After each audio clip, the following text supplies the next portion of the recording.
Hi, welcome to 9.9 Kyle. That's right, 9.9 Kyle, with Kyle and Kyle. Yep, I'm Kyle. And I'm Kyle. And today we'll be talking about comics getting released October 17th, 2018. I would agree. I would be forced to agree.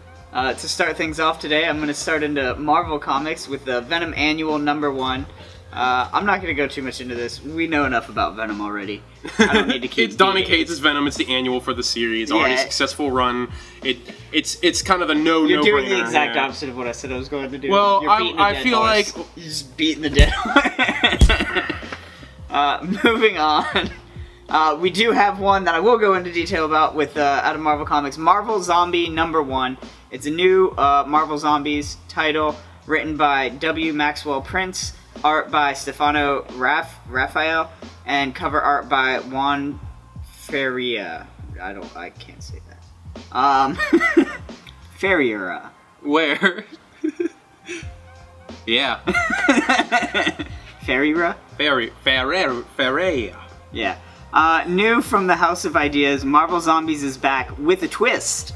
M. Night Shyamalan. No, years after an incurable zombie virus ravaged the world, a small colony of survivors is protected by the Marvel U's few remaining heroes, including Spider-Man, Daredevil, and the Falcon. But when their last chance at salvation arrives, will they be willing to sacrifice their own humanity in the process?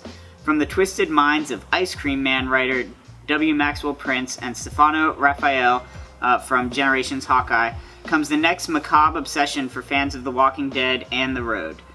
Parental advisory. So it looks to be fun. It's a nice return to Marvel Zombies, written by the dude that does Ice Cream Man, so you know it's going to be off the wall. Moving on. Off the wall! Like bands. Yeah. I forgot where I heard that. Moving on from there, still in Marvel Comics, we have Shuri #1. So written by Nnedi Okorafor, art by Leonardo Romero, and cover art by Sam Spratt. So following in the footsteps of the Black Panther. The world fell in love with her in the movie. Now the Black Panther's techno-genius sister launches her own adventures. Written by best-selling Afrofuturist author Nnedi Okorafor and drawn by Eisner-nominated artist Leonardo Romero. The Black Panther has disappeared, lost on a mission in space. In space. Space! And in his absence, everyone's looking at the next in line for the throne. But Shuri is happiest in a lab, surrounded by gadgets of her own creation. She'd rather be testing gauntlets than throwing them. But a nation without a leader is a vulnerable one, and Shuri may have to choose between Wakanda's welfare and her own. And did you say it's a diamond gem? It is a diamond gem. I did not say it was a diamond gem, but it is a diamond gem. And it's... I got you guys. We're good. It's going to be a pretty good book, because realistically, I don't know if she was in the comics before, but this is basically her first comic run, made popular by the movie, as it stated. Right. Moving on from there, another one out of Marvel Comics, X-Men Black, again. But this one's Mystique #1, so this is going to be a pretty cool deal. Plus, the real seller for this is still cover art by J. Scott Campbell. So these have been doing well because of the cover art by J. Scott Campbell. It is backorder, not stocked already. And let's go into the summary. That's So Raven. What a day in the life for Raven Darkholme, aka Mystique. Brutal kills, revenge-filled chills, seductive thrills. And that's all before breakfast. Award-winning author... Who wrote this? Seanan McGuire, X-Men Gold Annual #2, and rising star Marco Failla take Marvel's multifaceted mutant murderess for a spin. Plus Part 3 of X-Men Black Apocalypse, which is honestly the only story involved that I've wanted. And it is backorder, not stocked. Yep. If you didn't already say that. Okay, yes. I did. Just making sure. Just gotta get that. Just beating the dead horse some more. Alright, moving on. We have Infinity Wars, Weapon Hex. That's right, Hex. #1 of 2. This is written by Ben Acker and Ben Blacker. And art... What? It's written by Ben Acker and Ben Blacker. Art by Gerardo Sandoval. And cover art by Humberto Ramos. In a dark weapons program breeding subjects specifically for magical use, the 23rd attempt, now called Wanda, that's right, Scarlet Witch, was finally able to connect to violent magics. making her one of the deadliest people on the planet. So Scarlet Witch with adamantium claws. So awesomeness should ensue. I'm looking forward to it. When I first saw it, for some reason I was like Jonah Hex, and then I was like, no wait, that's DC. No, it's just Witch Hex. Yeah. And then I was like, could it be Weapon H and Scarlet Witch? Because H, Hex. And speaking of crazy mixtures, we also have out of Marvel Comics, What If Ghost Rider #1, written by Sebastian Gerner, art by Casper Wingard, and cover art by Aleski Bricklet. You've only heard whispers of this real-world Marvel Universe crossover until now, when moral decline and budgetary shortfalls have combined to lower our lawyers' resistance. Sebastian Gerner from Shirtless Bearfighter and Scales and Scoundrels, and Casper Wingard from Angelic Limbo and Dr. Aphra Annual #2, recklessly bring you the tale of the first and only true Nordic black metal band to visit the Marvel Universe through the insanity of likeness release waivers. What role does Ghost Rider Robbie Reyes play, and will your mind survive the brutality? This is also backorder, not stocked. I really hope a metal CD comes with this. Just like oh my god, if okay, Marvel, if you're watching this, I know you're not. Do that. Find a Nordic black metal band and release a Ghost Rider soundtrack. That would be pretty cool. Could be a bunch of black metal bands for a Ghost Rider comic soundtrack just for this What If. It's a lot of work, but it would work. Yeah, and it lasts through time. Then moving into DC Comics, we have Lucifer #1, written by Dan Waters, art by Max Fiumara, and Sebastian Fiumara, and cover art by Johnny Montes. Lucifer is missing, having embarked on a dangerous journey to find the mother of his abandoned son. The Prince of Lies finds himself imprisoned and crippled by mysterious forces who seek to torment him for their own terrible ends. Meanwhile, a car is crashed, 2 witches blind themselves, a tumor speaks its first words, "I'm not the tumor!" and a perfectly good bowl of oatmeal is left to go cold. At least it's not borscht. Yeah, we don't get to mark one on the borscht board today, guys. So this is, of course, Lucifer out of the Sandman universe, the one that had the TV show. So it should pull some reads here. It's definitely worth collecting. I mean, the comic is pretty popular as a comic. Right. That's why they did try and make a decent TV show out of it. Sadly, it just couldn't pull the ratings, and they canned it. Anyway, moving on, coming out of Image Comics, we have The Exorcisters. The Exorcisters. #1.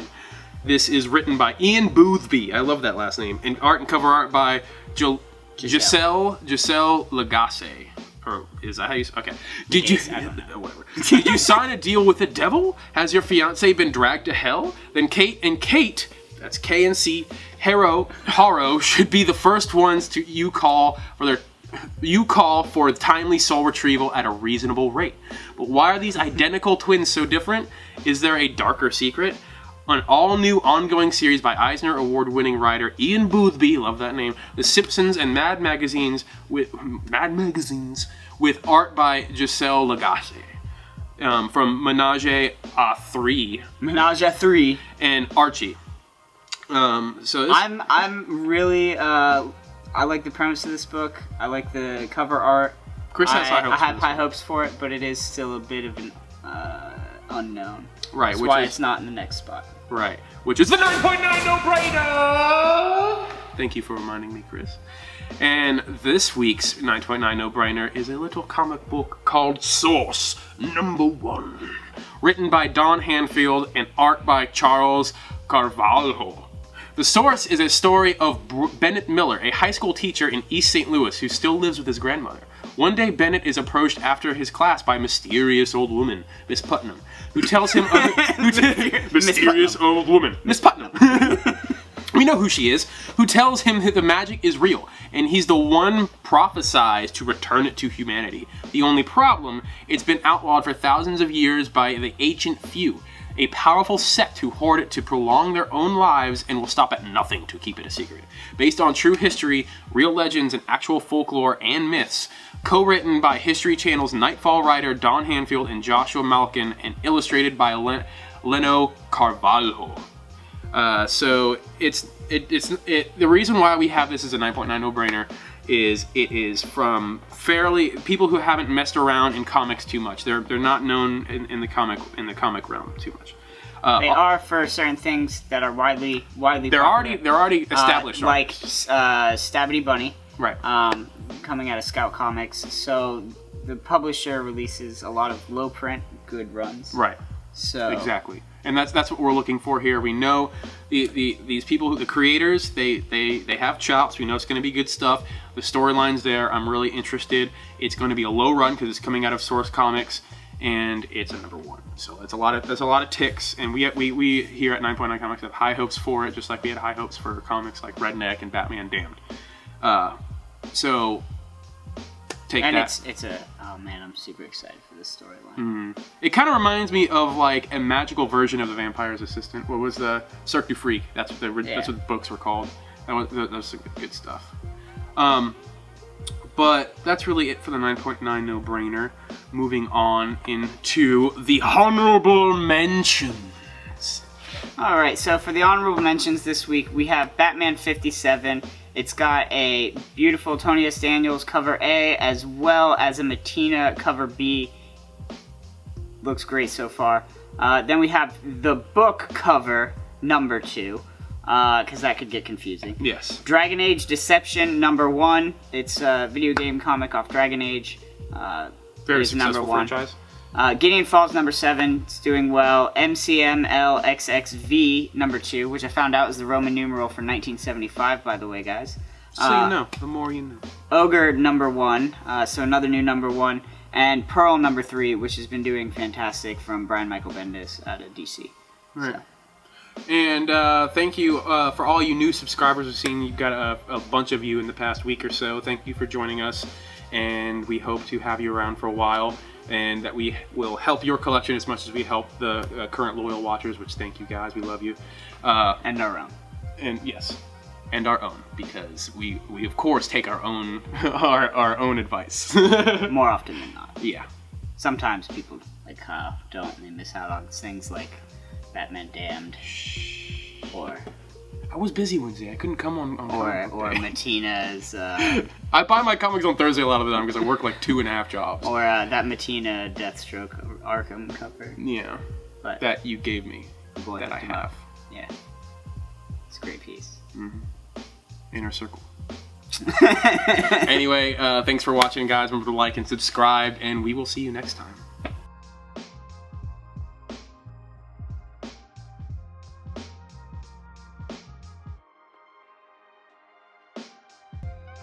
I'm not a tumor!